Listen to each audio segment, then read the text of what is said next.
faire, mais c'est pas les Abénakis. C'est comme si tu allais voir quelqu'un qui parlait français et tu disais « oh là ».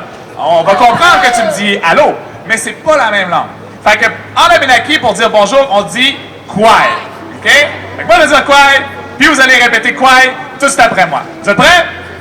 You ready? I'm going to say kwai, you repeat kwai. That's how you say hi in Abénaki. Kwai, all right? Kwai? Toujours, always in the field. Ça vient me chercher d'entendre comme 2, 3, 500 personnes dire allô dans ma langue. C'est super beau à voir.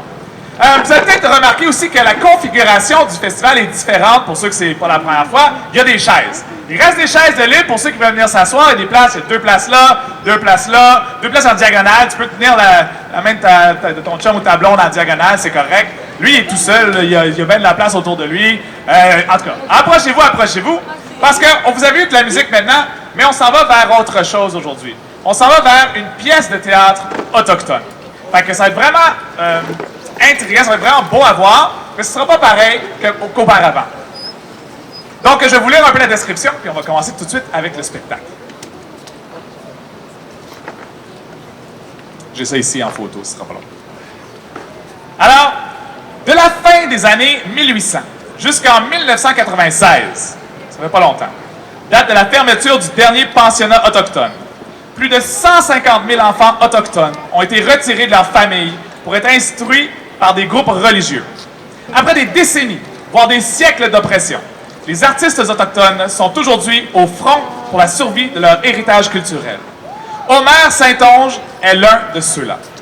Membre de la communauté Innu de Mayotenam, il est auteur, trappeur, chasseur, pêcheur en haute mer et survivant des pensionnats. Outé, récit d'un survivant, est un témoignage autobiographique qui prend forme par le théâtre.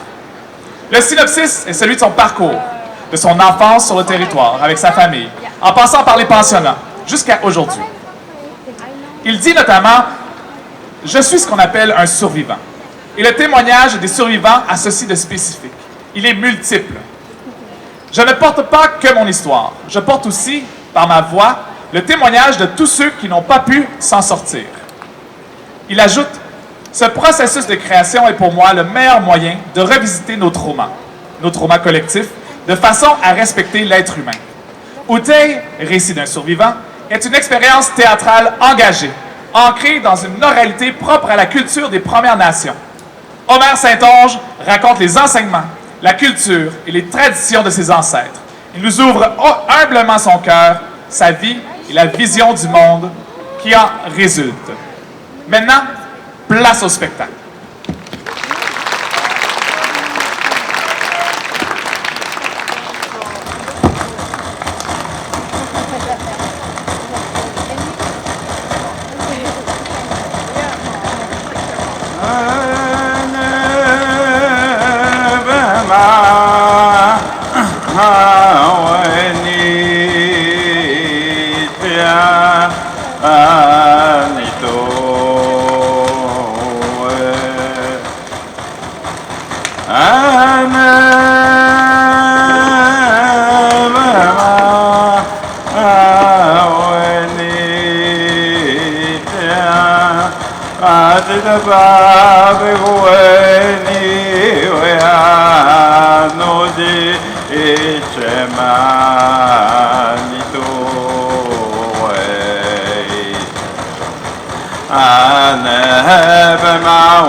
Tinaskamtan gati mini da sanagaso.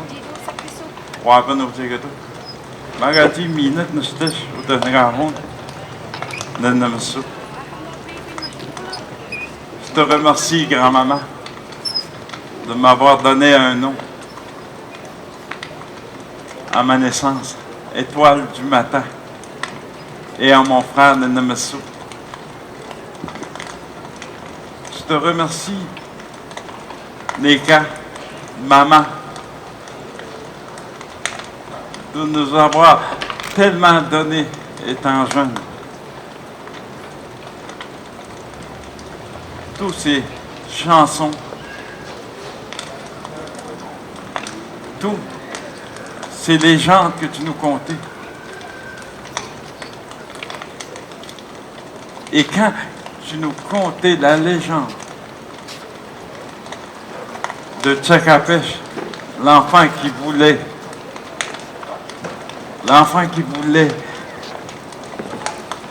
attraper la lune dans un col à lièvre, on s'assisait sur notre peau d'ours avec tout le sapinage, le crépissement du feu. Tout était imagé dans tes légendes. Et pendant que tu nous contais ta légende, quand mon père disait « Arrête de mentir aux enfants, c'est pas comme ça que ça s'est passé dans cette histoire. » Là, moi et Nanamasu, on croyait à ces légendes. On regardait les toiles de tente moisies et on faisait des images. Et quand la légende finissait, on s'allongeait sur notre peau d'ours. Et tu nous chantais le chant pour dormir. Tenebejo, dois simes. Tenebejo, dois simes. Tenepia, tenejo, dois simes. Et on s'endormait avec ces images. Un moment donné, au nu, mon père cria « Réveillez-vous !» On se levait de sursaut. Et on avait l'odeur du castor le matin que ma mère avait préparé et la bannie. Elle mettait dans un bol. On pouvait choisir notre morceau préféré et on mangeait bannique et castor. Et quand le repas était fini, mon père ouvrait son pot de confiture et nous donnait une cuillère. Il nous disait « Faire descendre le gras. » Faire descendre le gras. Et on s'allongeait un petit peu pour se reposer, qu'il disait. Pendant que mon père roupillait, moi et Nanamasu, on essayait calmement de trouver des jeux avec les mains. Et quand il se réveillait, il disait « Chache ». Ça veut dire « On est prêt ». Là, mon père sortait de la tente. Ma grand-maman et ma mère nous habillaient en habits d'hiver avec nos mocassins. On savait qu'on allait aller dehors pour devenir des grands chasseurs-trappeurs.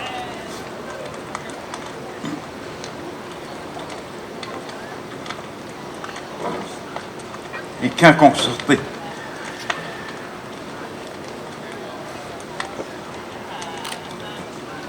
on pouvait voir cette neige, cette étendue d'hiver, cette petite neige qui tombait. Et avec les raquettes de mon père, c'était pour nous le temps d'être chasseurs-trappeurs. on observait. Et pendant que mon père prenait ses raquettes, c'est des vraies raquettes de mon père, il fallait apprendre l'histoire de Papa Nassau, l'esprit du caribou, le trappeur qui voulait prendre l'esprit du caribou. Vous savez, dans un troupeau de caribou, en plein milieu, il y a l'esprit du caribou qui s'appelle Papa Nassau. Et le trappeur avait planifié comment chasser Papa Nassau. Il s'est habillé en caribou et s'est dirigé vers le troupeau. En voyant Papa Nassau, l'esprit du caribou s'est enfoui dans le devant des raquettes. Et Papa Nassau fut dans les raquettes des grands chasseurs. Et l'esprit de l'ours imprégna sa patte dans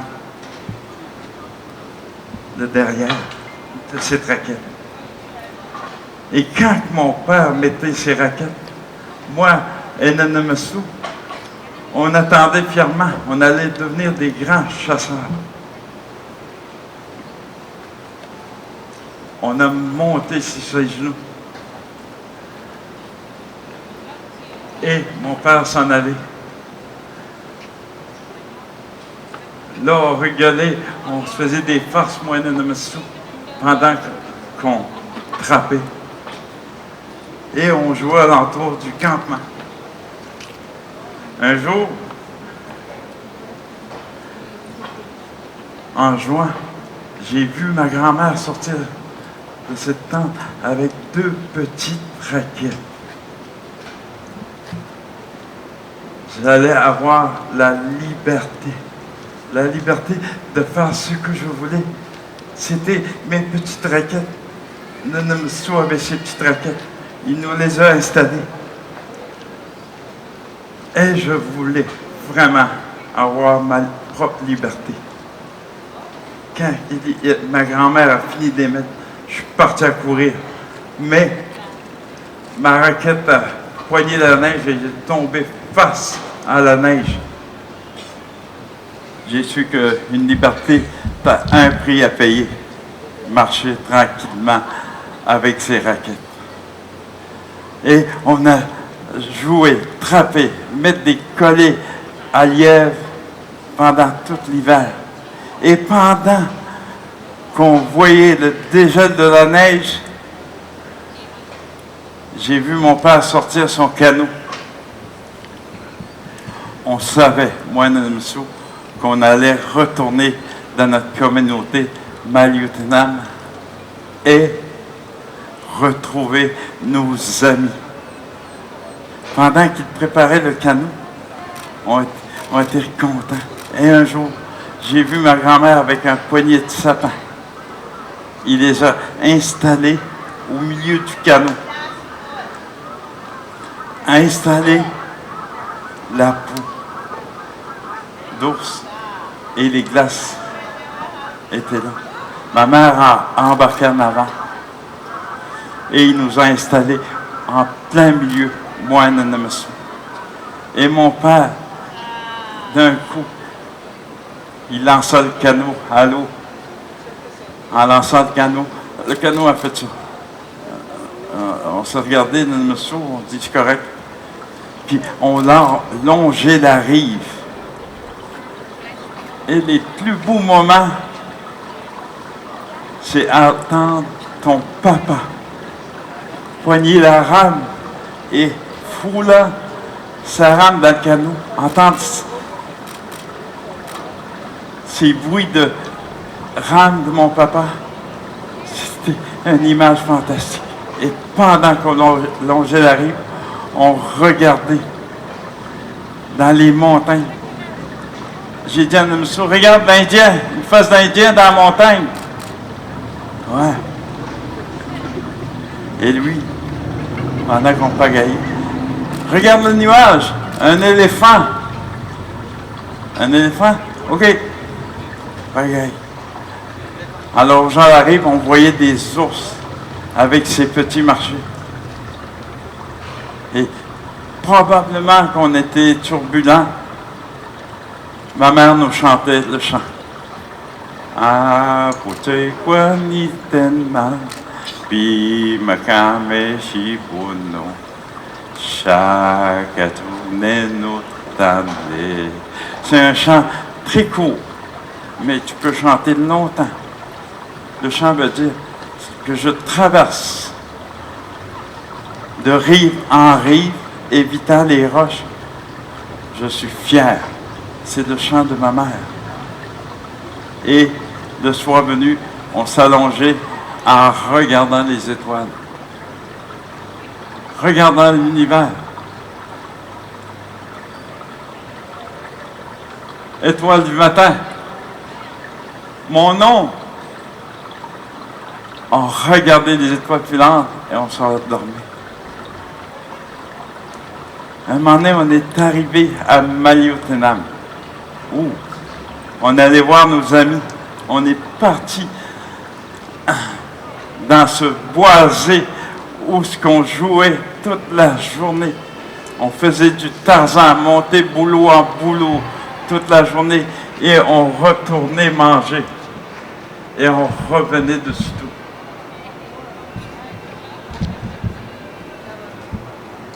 Un jour, je suis revenu. Ma maman était là debout avec 2 doulouis, avec une chandelle. Il nous dit, c'est votre fête. Vous avez 6 ans. Wow, j'ai 6 ans. Voyez le gâteau de lui, on l'a mangé. On a retourné dans le bois, s'amuser. 3 semaines plus tard, comme à chaque jour, on allait jouer. Je suis revenu à la maison. J'ai vu ma maman d'une émotion que je ne pouvais pas reconnaître. Peut-être de honte. Je ne pouvais pas reconnaître cette émotion. J'ai regardé et j'ai vu ces 2 géants robes noires s'approcher, des curés.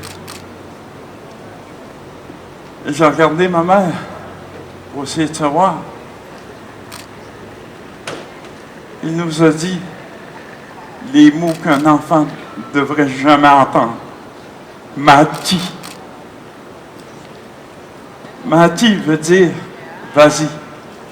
Je veux juste vous ouvrir une parenthèse. Vous savez, dans les communautés, il y avait la GRC.